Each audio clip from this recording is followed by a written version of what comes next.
Welcome back to another reading of the Dunwich Horror. Those last 3 chapters surely were terrifying. Today we'll be reading over chapter 4. So prepare yourselves for more. Chapter 4. For decades, the annuals of the Watleys sink indistinguishable in the general life of a morbid community that used their queer ways to harden their May Eves in all horror orgies. Twice a year would light fires on top of Sentient Hill, at which times the mountain rumblings would reoccur with greater and greater violence. While at all seasons there were strange and portentous doings at the lonely farmhouse. In the course of time, callers professed to hear sounds in the sealed upper story even when all the family were downstairs, and they wondered how swiftly or how lingeringly a cow or bullock was used sacrificially. There was talk of a complaint to the Society for the Prevention of Cruelty to Animals, but nothing ever came of it, since Dunwich folk are never anxious to call the outside world's attention to themselves. In about 1923, when Wilbur was a boy of 10, whose mind, voice, stature, and bearded face gave all the impressions of maturity, a second great siege of carpentry went to the old house. It was all inside the sealed upper part, and from bits of dismembered lumber, people concluded that the youth and his grandfather had knocked out all partitions and even removed the attic floors, leaving only vast open void between them and the day that they departed the ground story and the peaked roof. They had torn down the great central chimney, too, and fitted the rusty range with a flimsy outside tin stovepipe. In the spring after this event, old Watley noticed the growing number of whippoorwills that would come out of Cold Springs Glen to chirp under his window at night. He seemed to regard this circumstance as one of the great significance, and told the loungers at Osborne's that he thought his time had almost come. "They whistle just the tune, and they haven't brave it now," he said, "and I guess'n they're getting ready to catch my soul. They know it's a-going out. I don't can calculate miss it, y'all new boys, arter I'm a goner. Whether they get me or not, even if they do, they'll keep me up a-singing, a-laughing till the break of day. If they don't, they're kinder quiet down. I expect that old soul they're hunting for have pretty tough tussle times." On Latmas night of 1924, Dr. Hewins of Appleby was hastily summoned by Wilbur Watley, who had lashed his one remaining horse through the darkness and telephoned from Osborne in the village. He found old Watley in a very grave state, with a cardiac action and strenuous breathing that told of the end not far off. The shapeless albino daughter and oddly bearded grandson stood by the bedside, whilst from the vacant abyss overhead there came a distinct suggestion of rhythmic surging or lapping, as if the waves on some level beach. The doctor, though, was chiefly disturbed by the chattering night birds outside, a seemingly limitless legion of whippoorwills that cried their endless message in repetition, timed diabolically to the wheezing gasps of the dying man. It was uncanny and unnatural. Too much, thought Dr. Houghton, like the whole of the region he has entered so reluctantly in response to the urgent call. Towards 1 o'clock, old Whitley gained consciousness, interrupted his wheezing to choke out a few words to his grandson. "More spare, Willie, more spare. Ye grows, and that grows faster. It be ready to settle you soon, boy. Open up the gates of your sovereign with a long chant, and you'll find on page 751 of the complete edition, and then put the match to the prison fire, and earth can't burn it nohow." He was obviously quite mad. After a pause during the flock of whippoorwills outside adjusted their cries to the altered tempo, while some indications of strange hill noise came from afar off, he added another sentence or two. "Feeding regular, Willie, and mind the quantity, but don't let it grow too fast, for the pace for a burst and quarters or gets on the earth when the young sovereign. It's all or no use. Only them from big cotton can make it multiply a work. Only then the old uns want us to come back." But speech gave place to gasps again, and Lavaria screamed at the way the whippoorwills followed the change. It was the same for more than an hour, when the final throaty rattle came. Dr. Hewins drew sunken lids over the glazing grey eyes, as the tumult of birds faded imperceptibly into silence. Lavinia sobbed, but Wilbur only chuckled, while the hill noise rumbled faintly. "They didn't get him," he muttered, in his heavy bass voice. Wilbur was by time a scholar, a really tremendous eruption in one-sided ways, and was quietly known by correspondence to many librarians in distant places where rare and forbidden books of old days are kept. He was more and more hated and dreaded around Dunwich because of certain youthful disappearances, which suspicion laid vaguely at his door, but was only able to silence the inquiry through fear or through use of the fund of old times gold, which still, as in his grandfather's time, went forth regularly and increasingly for cattle buying. He was now tremendously mature of aspect, and his height, have reaching the normal adult limit, seemed inclined to wax beyond that figure. In 1925, when a scholarly correspondent from Princeton University called upon him one day, he departed pale and puzzled. He was fully 6 3/4 feet tall, though of all years Wilbur had treated his half-deformed albino mother with a growing contentment, finally forbidding her to go into the hills with him on May Eves and Hallowmas. And in 1926 the poor creature complained to Mammy Bishop of being afraid of him. "They're more about him, as I know, than I kin tell ye, Mammy," she said, "and nowadays there's more nor I know for myself. I vow for an awful God, I don't know whether he wants nor where he's a-trying to do." The Halloween, the hills noise sounded louder than ever, and fire burned on Sentinel Hill as usual. But people paid more attention to the dramatic screamings of vast flocks of unnaturally bleated whippoorwills, which seemed to be assembled near the unsightly Whitley's farmhouse. After midnight, their shrill notes burst into a kind of panoramic citation which filled all the countryside, and not until dawn did they finally quiet down. Then they vanished, hurrying southward where they would, fully a month overdue. What this meant, no one could be quite certain till later. None of the country folks seemed to have died, but poor Lavinia Watley, the twisted albino, was never seen again. In the summer of 1927, Wilbur repaired 2 sheds in the farmyard, and began moving his books and effects out to them.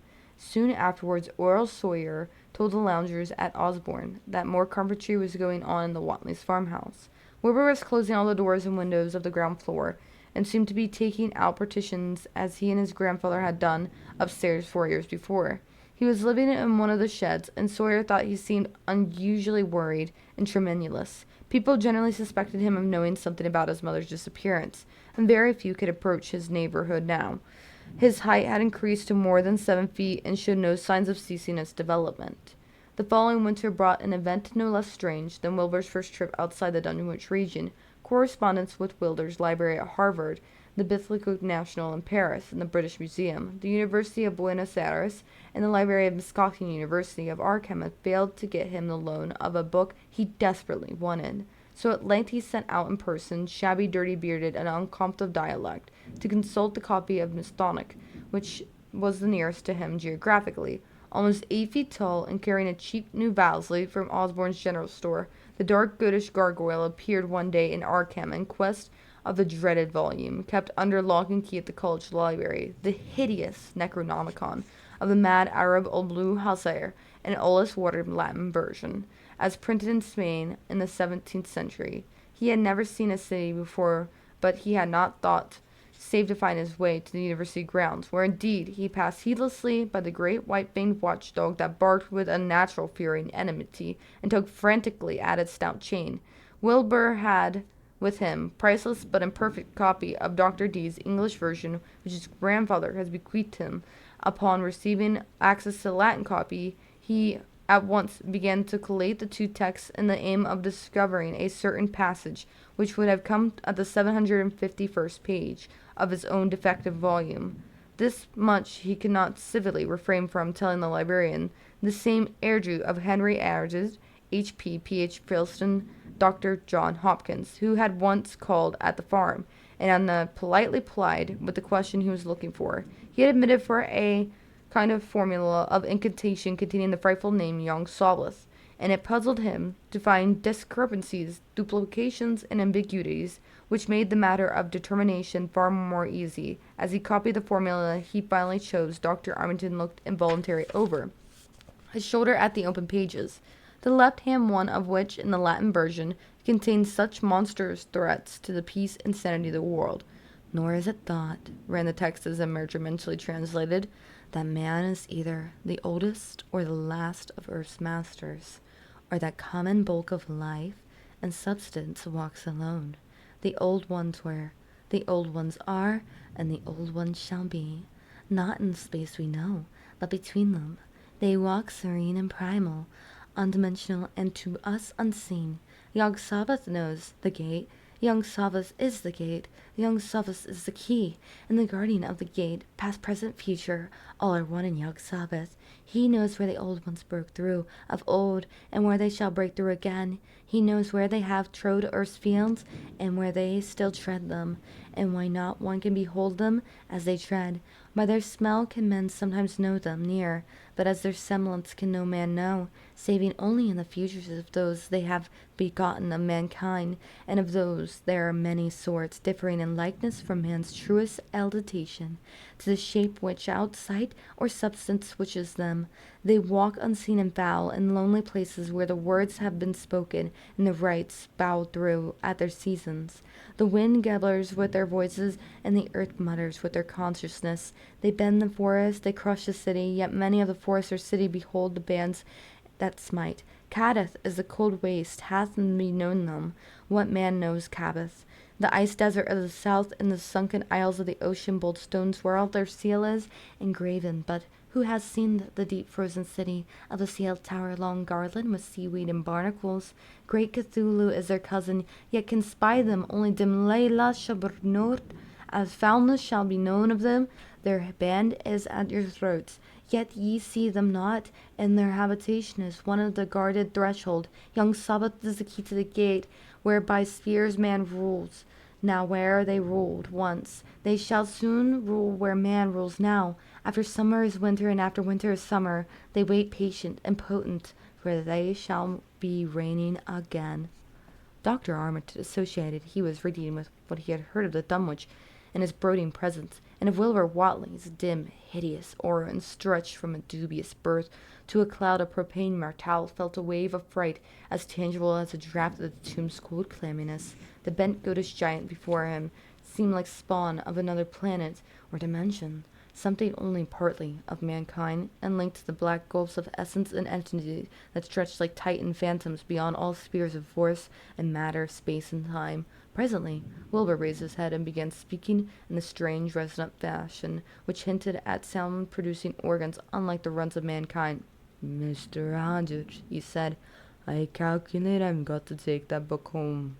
There's things in it I've got to try under certain conditions, and that I can't get here, and it used to be a mortal sin to let a red tape rule hold me up.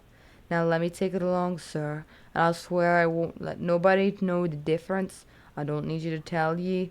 I'll take good care of it, and I want me to the copy and shape that it is." He stopped as he saw firm denial in the librarian's face, and his goatish features grew crafty, admittedly half ready to tell him he might make a copy of what parts he needed, though suddenly of the possible consequences, and checked himself. There was too much responsibility in giving such a being the key to such a blasphemous outer sphere. Whatley saw how things stood, and tried to answer lightly. "Well, all right, if you feel that way about it, maybe Harvard won't be so fussy as you'd be." And without saying more, he rose and strode out of the building. Stooping in the doorway, Armitage heard the savage yelping of the great watchdog, and studied Whatley's gorilla-like lope, and he crossed the bit of the campus visible by the window. He thought of the wild tales he had heard, and recalled the old Sunday stories in which the advertiser. These things in the lore he had picked up from the Dunwich rustics and villagers during his one visit there. Unseen things not of earth, or at least not of the tri-dimensional earth, rushed fretted and horrible through New England's glens, and brooded ominously over the mountain tops. Of this he had long felt certain. Now he seemed to sense the close proximity of the terrible part of intruding horror, and to glimpse a hellish advance in the black domain of an ancient and once passive nightmare. He locked away the Necronomicon with a shudder of disgust, but the room still reeked with an unholy and unidentifiable stench. "As a foulness shall ye know them," he quoted. Yes, this odor was the same as which had sickened him the night of the Whatley's farmhouse, less than 3 years before. He thought of Wilbur's goatish and ominous once again, and laughed mockingly at the village rumors of his parentage. "Inbreeding?" Armitage muttered half about himself. "Great God, what stipulations! Show them Arthur McCart's Great God and Pan, and they'll think it common Dunwich scandal. but what Protein is cursed and shapeless influence of one of three-dimensional Earth. Who was Wilbur Watley's father? Born on Caldmus 9 months after May Eve of 1912, when the talk about the queer earth noises reached clear to Arkham.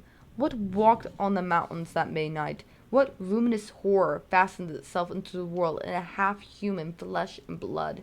During the ensuing weeks, Dr. Armitage set to collect all possible data on Wilbur Watley and the formless presence around Dunwich. He got in communications with Dr. Hawkins of Alsenburg, who had once attended old Watley in his late illness, and found much to ponder over the grandfather's last words as quoted by the physician.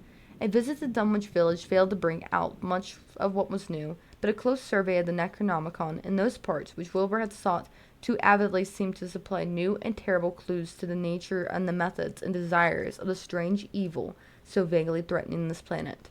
Talks which several students of architect lore in Boston and letters to many others elsewhere gave him a growing amazement, which passed slowly through varied degrees of alarm to a state of really acute spiritual fear. As the summer drew on, he felt dimly that something ought to be done about the lurking terrors of the upper Mistalk Valley, and about the monsters being known to the human world as Wilbur Watley. And that concludes our reading for today. What are your thoughts so far? Do you really think that a son could kill his own mother? Was the grandfather right to send him for the Necronomicon?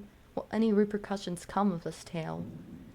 Will the townfolk really be in great danger, or will it spread to the world since the Necronomicon is now in play?